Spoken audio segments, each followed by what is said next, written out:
अब उन देशों में जो शांति के लिए मध्यस्थता कर रहे हैं, पाकिस्तान का नाम तक लेना जरूरी नहीं समझा।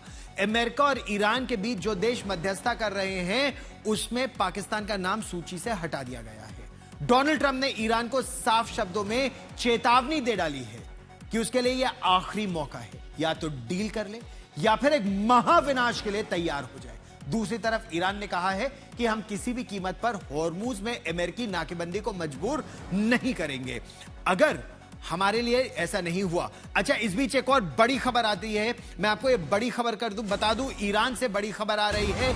ईरान ने अमेरिका को धमकी दी है, होर्मुज में तय रूट को बदलने की कोशिश की तो अमेरिका के वॉरशिप को ईरान उड़ा देगा। सीनियर सैन्य सलाहकार जनरल मोहसिन ने एक औपचारिक बयान में कहा है कि होर्मुज में किसी तरह की दखलंदाजी को ईरान सहन नहीं करेगा। जो रूट ईरान ने तय किया है, जहाजों की आवाजाही उसी रूट से होगी। ईरान को अमेरिका की नाकेबंदी किसी भी कीमत पर स्ट्रेट ऑफ होर्मुज में स्वीकार्य नहीं है। यह ईरान ने साफ कर दिया है कि अब ईरान का होर्मुज पर वर्चस्व पूरी तरह से कायम है। सुनिए, जैसा हम आपको बता रहे हैं कि बहुत ही बेआबरू होकर डोनाल्ड ट्रंप के कूचे से निकला पाकिस्तान। जो हाल है, जो हालात है, उसमें आतंकिस्तान पर यह कहावत बिल्कुल फिट बैठती है। ना जाने कितनी ही बार अंतरराष्ट्रीय मंच पर पाकिस्तान इससे पहले बेइज्जत हुआ है, लेकिन बेशर्म देश है, बेशर्म नेता है, बेशर्म फौज है। बेशर्मी की हद देखिए, हर बार घमंड से सीना ताने वो खेमे दर खेमे घूमता रहता है। शाहबाज शरीफ और आसिम मुनीर की जो जोड़ी है, जिसको पाकिस्तान में ही अब जुल्मी जोड़ी कहा जा रहा है, इस बार अमेरिका के राष्ट्रपति डोनाल्ड ट्रंप ने उनकी अंतरराष्ट्रीय बेइज्जती कर दी। कैसे और कहां, ये आप खुद देख लीजिए कि कैसे जब सूची एक बनी कि कौन कौन से देश मध्यस्थता कर रहे हैं ईरान और अमेरिका की बातचीत में, पाकिस्तान का नाम गायब है।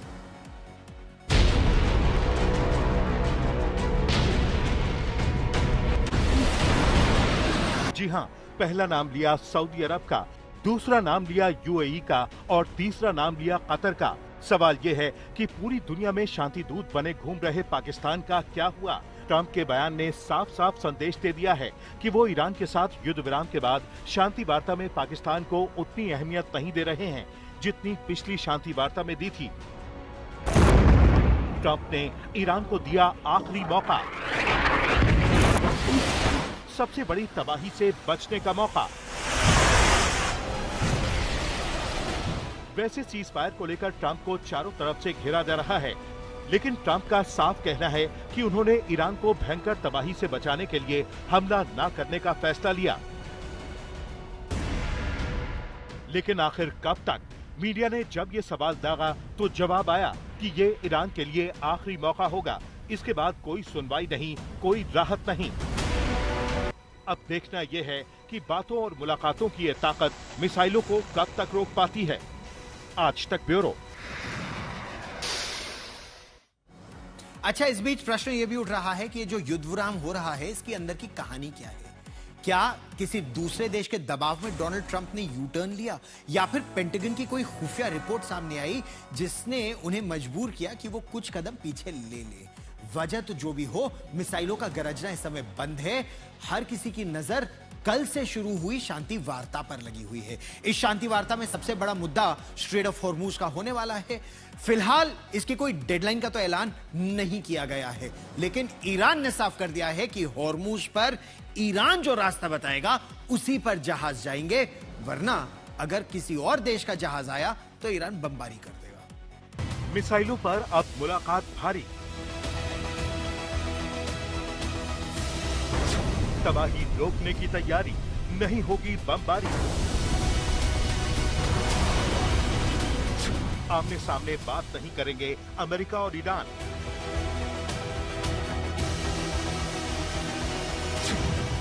ट्रंप ने किसके खौफ से किया हमला टालने का ऐलान? महातबाही की महातैयारी पूरी थी। वायुसेना भी तैयार थी, नौसेना भी। हथियार भी तैयार थे, वॉर रूम भी अलर्ट पर था। राष्ट्रपति ट्रंप वर्ल्ड वॉर 2 के बाद का सबसे विनाशकारी हमला करने वाले बयान का बम फोड़ चुके थे। अब बस उनके आदेश की बारी थी, क्योंकि वो ईरान को झूठा और भरोसा न करने वाला घोषित कर चुके थे। तबाही के इस प्लान से पूरी दुनिया में हड़कंप मच गया। फोन की घंटियां बजने लगी। एक देश से दूसरे देश के प्रमुखों, विदेश मंत्रियों और सेना प्रमुखों के बीच बातें हुई और फिर कुछ ही घंटों में सब कुछ बदल गया। आखिरकार सबसे भीषण हमला रोकने का ऐलान कर दिया गया। लेकिन अचानक ट्रंप ने ये फैसला क्यों किया? क्या कुछ देशों के अनुरोध के आधार पर उन्होंने ये किया, या फिर युद्ध से पीछे हटने की उनकी और भी कई मजबूरियां थी? अमेरिकी मीडिया तो टॉप सैन्य अफसरों के हवाले से दावा कर रहा है कि तेजी से खत्म होते हथियारों ने ट्रंप को सीज फायर करने पर मजबूर कर दिया है, क्योंकि खाड़ी देशों में उनके मिलिट्री बेस पर मिसाइलों का भंडार और एंटी मिसाइल सिस्टम कम होता जा रहा है। 28 फरवरी से शुरू हुए इस महायुद्ध में ईरान ने तो काफी कुछ खोया ही है। आर्थिक तौर पर अमेरिका को भी अरबों डॉलर का नुकसान हो चुका है, जिसका सीधा सीधा असर उसके नागरिकों पर हो रहा है। एक तरफ ट्रंप घर में ही विरोध का सामना कर रहे हैं, तो दूसरी तरफ सऊदी अरब, कतर, बहरीन और जॉर्डन जैसे कई खाड़ी देशों का दबाव भी झेलना पड़ रहा है। इस दबाव के बाद अब अमेरिका और ईरान में बातचीत का एक नया दौर शुरू होने जा रहा है। बमबारी रुकने के बाद अब दोनों की कोशिश होर्मुज को खोलने की होगी। यही वो इकलौता रास्ता है जहां से पूरी दुनिया को सीज फायर के लंबा खींचने की उम्मीद दिख रही है। पिछले महीने सीज फायर टूटने के बाद से होर्मुज में कई जहाजों पर हमले हुए। ईरान किसी भी हालत में अपने नियंत्रण पर ढील देने के मूड में नहीं है, तो अमेरिकी नाकेबंदी ने भी जहाजों की आवाजाही को मुश्किल बना रखा है। इस बीच अमेरिकी विदेश मंत्री मार्को रूबियो ने कहा है कि दुनिया को तेल और गैस की सप्लाई के लिए सिर्फ होर्मुज पर निर्भर नहीं रहना चाहिए, इसके बजाय दूसरे रास्ते भी तैयार करने होंगे।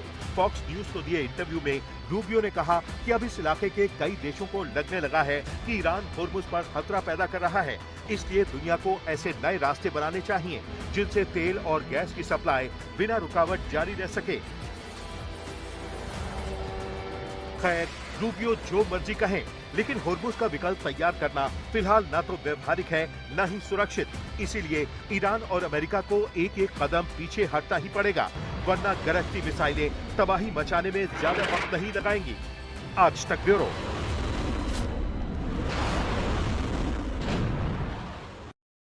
वैसे मिसाइलें ही नहीं, ईरान भी गरज रहा है और ईरान साफ तौर पर धमका रहा है अमेरिका को कि अगर युद्ध विराम नहीं हुआ तो ईरान अमेरिका के बेसिस जो पूरे मध्य पूर्व है उनमें जबरदस्त बमबारी करेगा। हम आपको बताते हैं कि कैसे एक के बाद एक ये जो ईरान की अमेरिका को चेतावनी थी या धमकी थी, वो फोन पर कैसे अमेरिका तक पहुंचाई गई और विनाश को रोका गया। युद्ध विराम के लिए ट्रंप को मजबूर किया गया। कैसे? सबसे पहले सैयद अब्बास अरागची जो विदेश मंत्री हैं ईरान के, उन्होंने आसिम मुनीर से बात की। उसके अलावा उन्होंने प्रिंस फैजल बिन फरहान जो विदेश मंत्री है सऊदी अरब के, और फुआद हुसैन जो विदेश मंत्री है इराक के, उनसे बातचीत की। उनको एक संदेश दिया और कहा कि यह संदेश अमेरिका तक पहुंचना चाहिए। और फिर मोहम्मद बिन सलमान जो क्राउन प्रिंस है सऊदी अरब के, सबसे ताकतवर व्यक्ति, उन्होंने वह संदेश अमेरिका के राष्ट्रपति तक पहुंचाया और उन्होंने कहा कि शांति के लिए जरूरी है कि अभी हमला न किया जाए, बातचीत के लिए ईरान तैयार है, बातचीत की जाए। सऊदी अरब भी चुपचाप ईरान से बातचीत कर रहा है ताकि सऊदी अरब पर भी वार पलटवार न हो। और ईरान यह कह रहा है कि अगर हम डूबे तो हम तुम्हें भी ले डूबेंगे सनम। वो खाड़ी के सभी देशों को कह रहा है कि अमेरिका के बेसिस हटे न हटे तो हम बमबारी करेंगे, उसमें नुकसान तुम्हारा भी होगा। इसी तरह प्रयास किया गया कि शांति लाई जा सके। एक तरफ बातचीत का दौर शुरू हुआ, इस बीच ईरान ने अमेरिका के सैन्य बेसिस पर हमला भी कर दिया कि वो केवल बातचीत नहीं कर रहे हैं, केवल धमकी नहीं दे रहे हैं, वो करके दिखाएंगे। उत्तरी कुवैत में अमेरिका के ठिकानों पर हमला किया गया, ड्रोन के जरिए हमला किया गया है और खबर यह आ रही है कि वहां भारी नुकसान हुआ है। तस्नीम न्यूज के मुताबिक यह कार्रवाई संभावित हमले को रोकने के लिए की गई थी, यानी जिस प्रीएम्प्टिव स्ट्राइक की बात की जाती है कि ईरान को खतरा इस बात का था कि कुवैत से उन पर बमबारी हो सकती है, तो उस बमबारी से पहले ही उन्होंने कुवैत पर अमेरिकी बेस पर हमला कर दिया। संभावित हमले को रोकने की कार्रवाई तस्नीम न्यूज ने इसे बताया है प्रीएम्प्टिव स्ट्राइक ये किया है। आप ये सोचिए कि जो अमेरिका ये दावा कर रहा था कि ईरान के हथियार खत्म, ईरान झुक गया, ईरान हार गया, ईरान शांति चाहता है, वो ईरान अमेरिकी बेसिस पर प्रीएम्प्टिव स्ट्राइक्स कर रहा है। यह आपको दिखाता है दरअसल कौन बैकफुट पर है और कौन फ्रंट फुट पर लड़ाई कर रहा है। 28 फरवरी को जब अमेरिका और इजराइल की बमबारी शुरू हुई, उससे पहले स्ट्रेट ऑफ हॉर्मुज खुला था, लेकिन अब ईरान ने अपना वर्चस्व वहां स्थापित कर दिया है। अमेरिका अब चाहता है किसी भी तरह हॉर्मुज का मसला सुलझ जाए, बातचीत शुरू हो जाए और हॉर्मुज पर फ्री आवाजाही शुरू हो जाए जहाजों की। ईरान ने कहा है हम डिसाइड करेंगे, ईरान डिसाइड करेगा कौन सा जहाज कब वहां से निकलेगा।